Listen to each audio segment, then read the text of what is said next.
नमस्कार साथियों, मैं जिला अध्यक्ष आम आदमी पार्टी मिस्टर संतोष कुमार।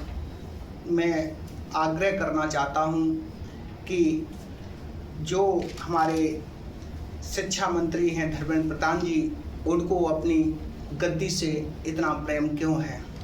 जब युवा आपसे इस्तीफे की मांग करता है तो आप इस्तीफ़ा क्यों नहीं देते हो? और जब एक छोटा सा सेवक सरकारी नौकरी में होता है, वो किसी छोटी सी गलती को कर देता है तो शासन प्रशासन उसको निलंबित कर देता है। यदि थोड़ी बड़ी गलती होती है तो उसको नौकरी से भी निकाल दिया जाता है। आपने जो कार्य किया है ये दर्शाता है कि आप अपनी कर्तव्य निष्ठा से कोई भी कार्य नहीं कर सकते हो। आपका रवैया अच्छा नहीं है।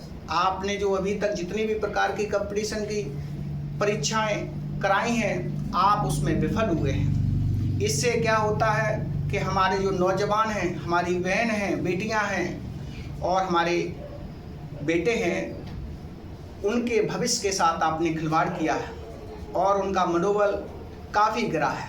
धर्मेंद्र प्रधान जी, आप को इतना प्यार किस चीज़ से है?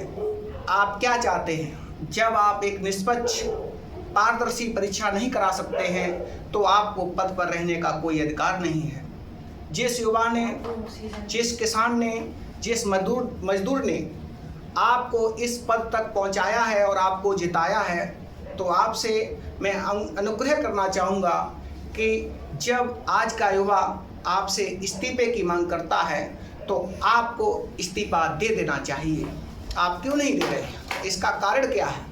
एक छोटे से कर्मचारी को तत्काल प्रभाव से विभागीय कार्रवाई का सामना करना पड़ता है और यहाँ तक जब वो गलती बड़ी करता है तो उसको उसके पद से भी रिजाइन देना पड़ता है। आप इतने बड़े पद पर होते हुए भी अपनी जिम्मेदारी को निभाने में असमर्थ हुए हैं, तो आप अपने पद से इस्तीफा क्यों नहीं देते हो? हमारे युवा पूरे देश में मांग कर रहे हैं कि धर्मेंद्र प्रधान जी इस्तीफा दो, इस्तीफा दो, क्यों नहीं देते हैं? और आप सांत्वना दे रहे हैं कि मैं इस बार निष्पक्ष और पारदर्शी परीक्षा कराऊंगा।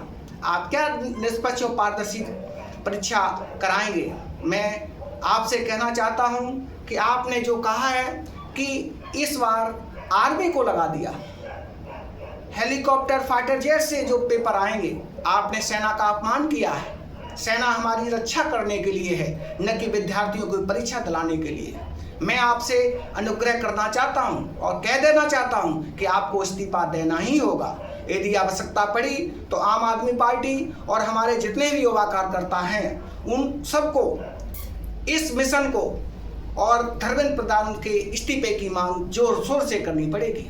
और जिस प्रकार से हमारी बहन बेटियों ने और हमारी बेटियों ने सुसाइड किया है, उसका जिम्मेदार कौन होगा? धर्मेंद्र प्रधान जी, ये आपका दायित्व है, आप इसके जिम्मेदार हैं। आपके खिलाफ 302 का मुकदमा दर्ज होना चाहिए, देशद्रोह का मुकदमा दर्ज होना चाहिए, क्योंकि आपने जो कृत्य किया है, 5 हमारे देश के भावी छात्र जिन्होंने सपना देखा था कि मैं MBBS डॉक्टर बनूंगा, अपने माँ बाप को जो सपना दिखाया था, उन गरीब किसानों ने अपनी बेटियों को, अपने बेटों को जिस आश्रय से पढ़ाया था, उनके सभी सपने आपने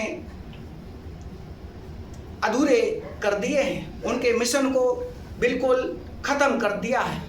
अब उनके माँ बाप किस आशा की किरण से अपने बच्चे से अपेक्षा करेंगे?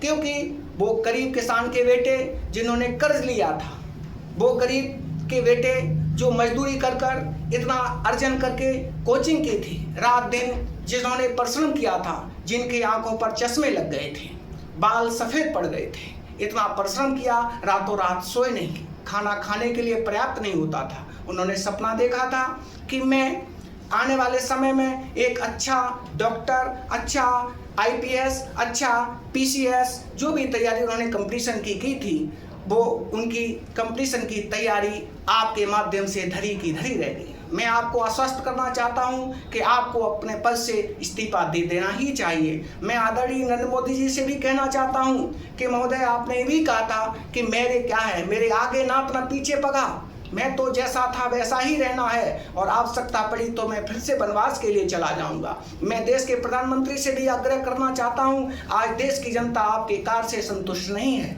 जिस तरीके से वो जूझ रही है, आप एक अपने मंत्री से इस्तीफे की मांग नहीं करते हैं। क्यों नहीं करते हैं? इसका कारण क्या है? किस चीज़ की आपको जो है अभिलाषा है, किस चीज़ से प्रेम है? जब देश का युवा धरने पर बैठता है, सीजेपी ने दिल्ली में रामलीला मैदान में अनशन किया है, और आपने जो कहा है कि लोकतंत्र का मैं प्रहरी हूँ, मैं कहता हूँ संविधान के रक्षक, आज तुम संविधान की हत्या कर रहे हो। ये हत्या आज का युवा स्वीकार नहीं करेगा। आपको संविधान का प्रहरी कहा गया है, और आप संविधान जो अच्छी तरीके से अपना वक्तव्य रखता है, आपका विरोध करता है, आप उसके मुंह का दमन कर देते हैं, उसकी हत्या कर देते हैं, बात कहने का हक नहीं देते हैं। तो यही लोकतंत्र है। मैं कहता हूं आपको कि आप हर प्रकार से, हर तरीके से आपको अपने प्रति निष्पक्ष तरीके से कार्य करना होगा। आलोचना का भी सामना करना होगा, उसके दमन को नहीं कर सकते हैं। अभिव्यक्ति की मुझे आज़ादी है, मैं अभिव्यक्ति की आज़ादी के प्रति अपना स्टेटमेंट दे रहा हूं, और आपको स्वीकार करना होगा। और मैं आपसे बता देना चाहता हूं, जिनके भविष्य के साथ आपने जो खिलवाड़ किया है, वो बच्चे तो निराश हैं ही, जो हमारे छोटे छोटे बच्चे हैं उनको भी निराशा हाथ लग रही है, और वो कह रहे हैं तो पढ़ के करेंगे क्या। जो भी परीक्षा होती है, जिस मन से मैं पढ़ता हूँ, जब आज के दौर में इतनी परीक्षाएं रद्द होती हैं, तो आने वाले 10 साल में कंपटीशन और ज़्यादा होगा, हमारे देश की पॉपुलेशन और बढ़ेगी, तब स्थिति क्या होगी।